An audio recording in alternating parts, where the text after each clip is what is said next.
Investigating Children's Irony Comprehension, the podcast. Welcome back. I'm your host Satya Kala, and today we're diving into a fascinating question: how can we investigate children's irony comprehension? This is the 5th episode of our series where we uncover children's development of irony comprehension.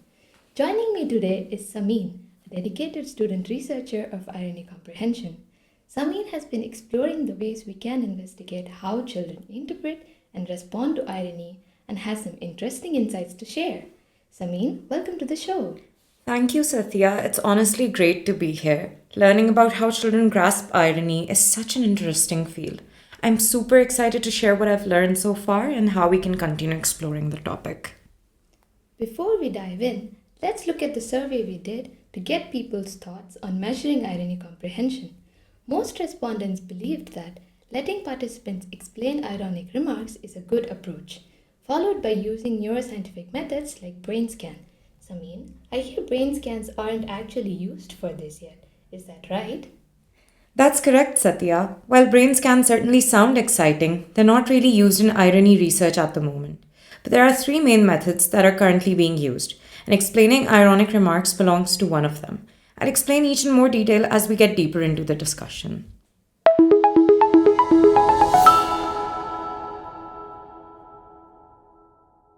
Let's start with the first approach then, metalinguistic questions. If I get this right, metalinguistic means reflecting on language on a deeper level. Can you explain what that means and why it's useful? Of course, metalinguistic questions were the first methods used in research.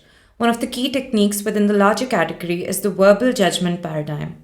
Children are asked to rephrase or explain what an ironic statement means. For example, if a child hears, "What a great day for a picnic" on a rainy day, we'd ask them to explain what the speaker really means. This helps us see if they really understand the speaker's intent or just the words in their conventional meaning. So basically, it's like asking kids to think about what someone really means when they hear something ironic. I've actually got a special guest for you, Samin. I invited my niece Beza. She's 7 years old and eager to help us understand the sciencey stuff. Come out, Beza, say hi. Hello. Oh wow, this is definitely a surprise. Hey Beza, I'm Samin. How are you? I'm fine, thank you. Great. Now that the introductions are out of the way, here's a question for you, Beza.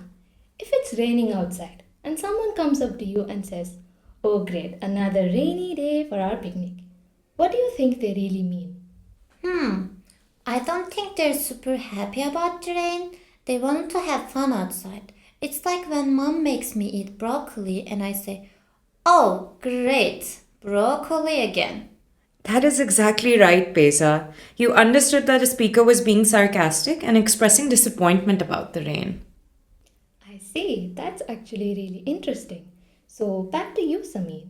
These methods definitely seem to really help, but are there any challenges with these techniques? Just as with most methods, there are limitations. There are certainly a couple of things that leave us unsatisfied. One of the issues is that metalinguistic tasks require sophisticated language skills, like understanding complex sentences, reasoning about someone's intent, and putting figurative meaning into words. For younger kids, this can be especially hard because their language skills are still developing. So it sounds like younger kids might struggle to explain the ironic meaning even if they understand it. Is that right? Exactly. Take, for example, the study by Filippova and Astington from 2008, which found that even 9-year-old children struggle with irony. In their study, they narrated stories that ended with an ironic comment. Then the children were asked open-ended questions like, "Why did X say that?" That sounds tricky. Yes, it requires a lot of linguistic skills to be able to explain that. But just because a child struggles to explain something doesn't mean they don't understand it. Research shows that kids often grasp non-literal meanings before they can articulate them. How? We'll get back to that in a minute. That's super interesting. Are there other issues? Younger children typically also tend to avoid negative interpretations, which can skew results. Sounds like metalinguistic methods may not be able to capture the full picture here. There are certainly some blind spots, but either way, research done with these methods did incredible pioneering work in the field. This is how science works. You work out a first approach, you evaluate your results and potential issues, then you build on this to refine your methods.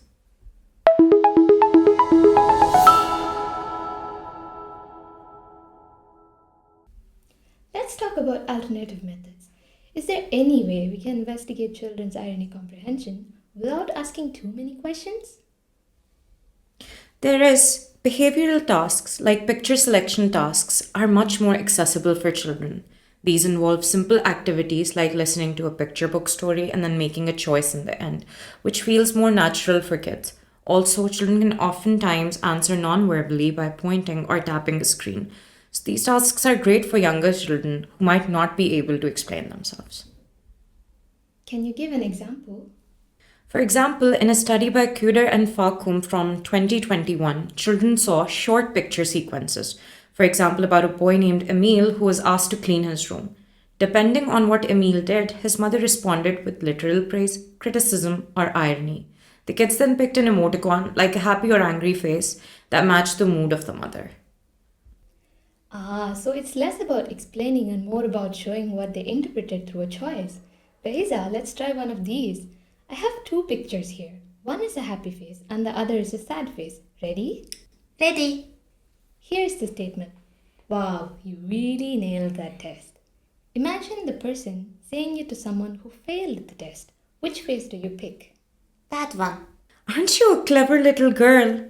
So she picked the sad face because she realizes the speaker wasn't serious and was actually pointing out that the test didn't go well. These tasks make it easier for younger kids to show their understanding without needing to explain it. I love how interactive this method is. I think it would be great even for differently abled kids who might not have words to explain how they feel. I'm thinking about children with autism spectrum disorder, which will be the topic of our next episode. Exciting, isn't it? With this method, Köder and Falkum were able to provide evidence for irony comprehension as early as 5 or 6 years old. Before that, they seemed to go through a literal stage. But there's actually a twist. A twist? Yeah, I'll touch on this in a second. But first, we will have to talk about some of the limitations of behavioral choice tasks.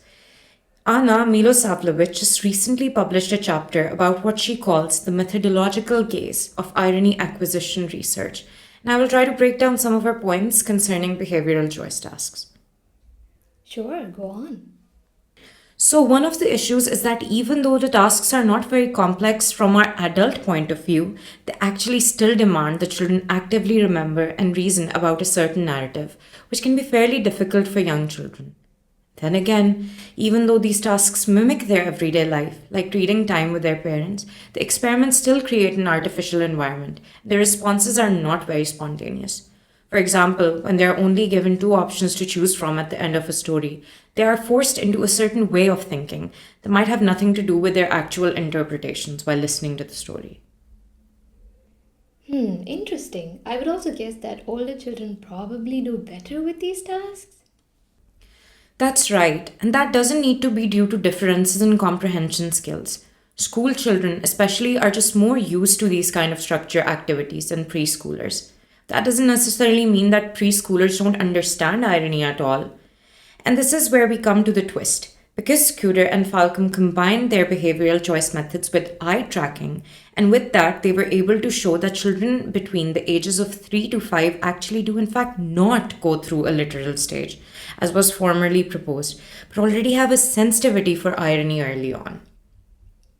What does that mean? That means that even though younger children are able to grasp the ironic intent, they only favor literal interpretations in the end. So their final choice in a picture selection task cannot show their full capacities, but only their preference when asked to make a choice. So while behavioral tasks are generally more child-friendly, they only show us the end result of a child's interpretation process? That sums it up. So to get a fuller picture, it's helpful to combine these tasks with newer methods like eye tracking.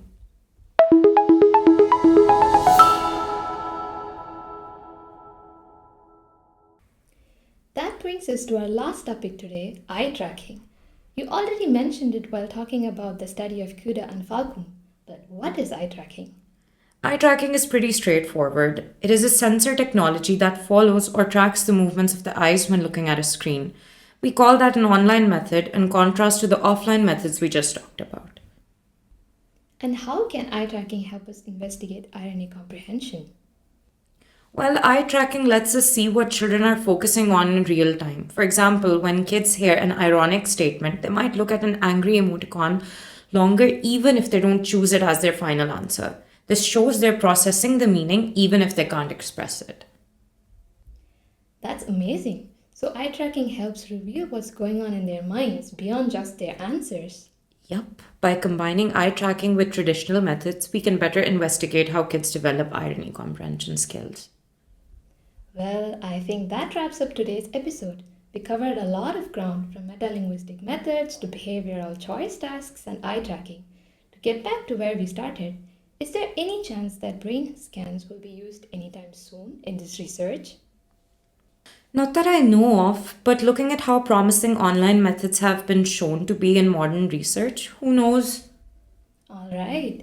Samin, thank you for sharing your insights and breaking down this complex topic. And Beza, thank you as well. Thank you, Satya. It's been a pleasure. And thank you to our listeners for tuning in. If you enjoyed this episode, join us in our next one where we will tackle the question, can children with ASD and ADHD understand irony? Until then, take care. Investigating Children's Irony Comprehension, the podcast.